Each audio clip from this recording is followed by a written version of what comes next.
توشہ خانہ 2 کیس عمران خان اور بشرا be be کو 17 سال قید کی سزا، 1,64,00,000 روپے جرمانے بھی عائد۔ اسپیشل جج سینٹرل ارجمن شاہ نے اڈیالہ جیل میں عمران خان اور بشرا بی بی کی موجودگی میں توشہ خانہ 2 کیس کا فیصلہ سنایا۔ تاہم عمران خان اور بشرا بی بی کے وکلاء میں سے کوئی بھی عدالت نہیں پہنچا۔ عمران خان اور بشرا بی بی کو پی پی سی دفعہ 409 کے تحت 7 سال کی قید کی سزا سنائی گئی ہے اور دونوں کو مجموعی طور پر 17 سال سزا سنائی گئی۔ عدالت نے عمران خان اور بشرا بی بی کو 1,64,00,000 روپے جرمانے کی سزا بھی سنائی۔ یاد رہے کہ 13 جولائی 2024 کو نیب نے توشہ خانہ 2 کیس میں بانی پی ٹی آئی اور بشرا بی بی کی اڈیالہ جیل میں گرفتاری ڈالی تھی۔ بانی پی ٹی آئی اور بشرا بی بی 27 دن تک اڈیالہ جیل میں نیب کی تحویل میں رہے اور تفتیش مکمل ہونے کے بعد نیب نے 20 اگست کو احتساب عدالت میں توشہ خانہ 2 کیس کا ریفرنس دائر کیا تھا۔ سپریم کورٹ سے نیب ترامیم بحالی فیصلے کے بعد 9 ستمبر 2024 کو توشہ خانہ 2 کیس ایف آئی اے اینٹی کرپشن عدالت کو منتقل ہوا۔ ایف آئی اے نے توشہ خانہ 2 کیس میں اینٹی کرپشن ایکٹ کی دفعہ 5 اور پی پی سی کی دفعہ 409 شامل کی۔ 16 دسمبر 2024 کو توشہ خانہ 2 کیس کا ٹرائل شروع ہوا۔ اسپیشل جج سینٹرل شاہ رخ ارجمن نے 16 ستمبر کو توشہ خانہ 2 کیس کی پہلی سماعت اڈیالہ جیل میں کی۔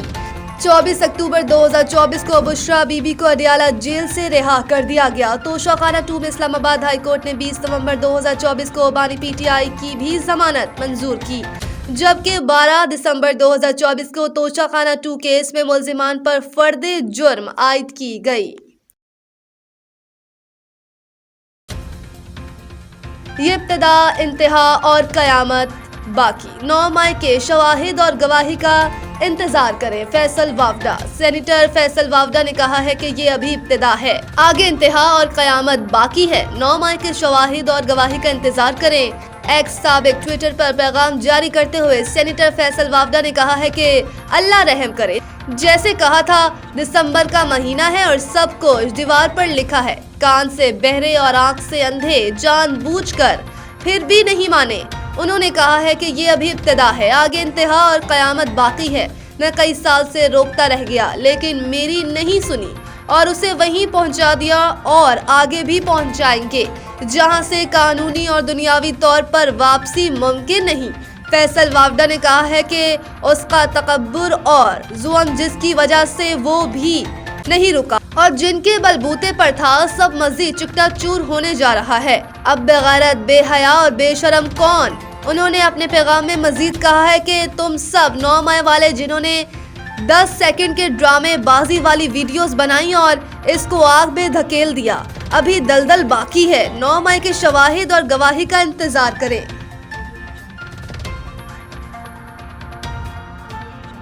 بھتہ خوری میں ملوث بیرون ملک موجود ملزمان کی گرفتاری کے لیے حکومت سندھ کا وفاق کو خط۔ کراچی میں بلڈرز اور تاجروں کی شکایات کے بعد بھتہ خوروں کے خلاف کارروائیاں تیز کر دی گئی ہیں۔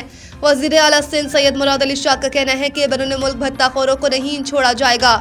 اس سلسلے میں وفاقی حکومت سے رابطہ کیا گیا ہے۔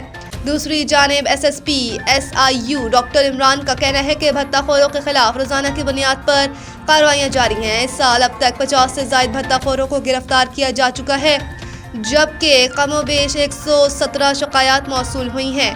انہوں نے کہا ہے کہ جمعے کی صبح بھی ایک بھتہ خور مقابلے میں مارا گیا، جس کے موبائل فون سے مختلف تاجروں کے نہ صرف فون نمبر ملے بلکہ وہ ڈیٹا بھی ریکور کیا گیا ہے جس میں اس نے بھتہ طلب کیا تھا۔ ڈاکٹر عمران نے مزید کہا کہ بلڈرز کی نمائندہ تنظیم آباد نے جن 10 کیسز کا ذکر کیا ہے، ان میں سے صرف 3 واقعات کے مقدمات درج کرائے گئے، جبکہ 5 کے بارے میں کبھی آگاہ نہیں کیا گیا۔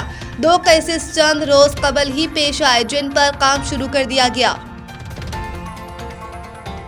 الیکشن کمیشن نے اراکین پارلیمنٹ کو اثاثوں اور واجبات کے گوشوارے جمع کرانے کے لیے ڈیڈ لائن دے دی۔ اسلام آباد الیکشن کمیشن نے اراکین پارلیمنٹ کو اثاثوں اور واجبات کے گوشوارے جمع کرانے کے لیے 31 دسمبر کی ڈیڈ لائن دے دی ہے۔ الیکشن کمیشن کے مطابق تمام اراکین کے مالی سال 2024 اور 25 کے گوشوارے جمع کرانا لازمی قرار دے دیا گیا۔ الیکشن کمیشن کا کہنا ہے کہ گوشوارے شریک حیات اور